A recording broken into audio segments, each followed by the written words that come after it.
మాదికవి నన్నయ్య విశ్వవిద్యాలయం MSN campus కు కొత్త ప్రిన్సిపల్ గా ప్రొఫెసర్ ఎస్ ప్రశాంతశ్రీ శుక్రవారం బాధ్యతలు స్వీకరించారు. కార్యక్రమంలో మాజీ ప్రిన్సిపల్ ప్రొఫెసర్ ఎం కమలకుమారి ఆమెకు అధికార బాధ్యతలను అప్పగించారు. బాధ్యతలు స్వీకరించిన అనంతరం ప్రొఫెసర్ ప్రశాంతి అధ్యాపకులు బోధనేతర సిబ్బందితో సమావేశం నిర్వహించి విద్యార్థుల అభివృద్ధి, క్యాంపస్ పురోగతి తదితర అంశాలపై చర్చించారు. అన్ని విభాగాల మధ్య సమన్వయంతో విద్యార్థులకు మెరుగైన విద్యను అందించేందుకు తాను కృషి చేస్తానని పేర్కొన్నారు. ఈ సందర్భంగా ఆమెకి అవకాశం కల్పించిన విశ్వవిద్యాలయ ఉపకులపతి ఆచార్య ఎస్ ప్రసన్నశ్రీకి కృతజ్ఞతలు తెలియజేశారు. మరియు సహకరించిన ప్రతి ఒక్కరికి ధన్యవాదాలు తెలిపారు.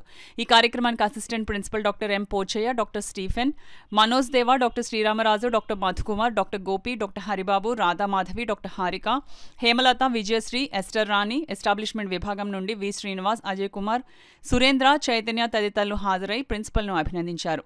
బోధన, బోధనేతర సిబ్బంది, విద్యార్థులందరూ ప్రొఫెసర్ ప్రశాంతశ్రీకి అభినందనలు తెలియజేశారు. ప్రిన్సిపల్గా ఛార్జ్ తీసుకున్నాను. ఇది 4వసారి. చాలా సంతోషంగా ఉంది.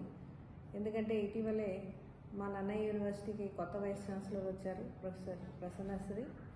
ఈ రోజుల్లో శ్రీ అనే పదానికి గౌరవిస్తూ గవర్నమెంట్ వాళ్ళకి భవిష్యత్తులో కూడా వాళ్ళకి ఒక ఐడెంటిటీ ఇవ్వాలనేది ఒక లక్ష్యంగా ఉంది.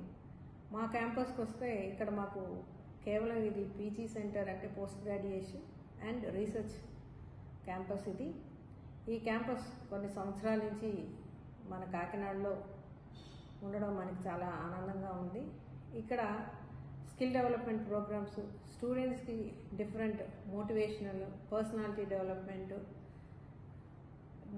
డిఫరెంట్ యాక్టివిటీస్ అనేది మేము పెడుతూ వాళ్ళకి ఎంప్లాయ్మెంట్ ఆపర్చునిటీస్ అనేది కూడా ఒక ప్లాట్ఫామ్ కింద మేము తీసుకొస్తున్నాము. ఇది మా యొక్క నిరంతర కృషిగా మేము భావిస్తున్నాము.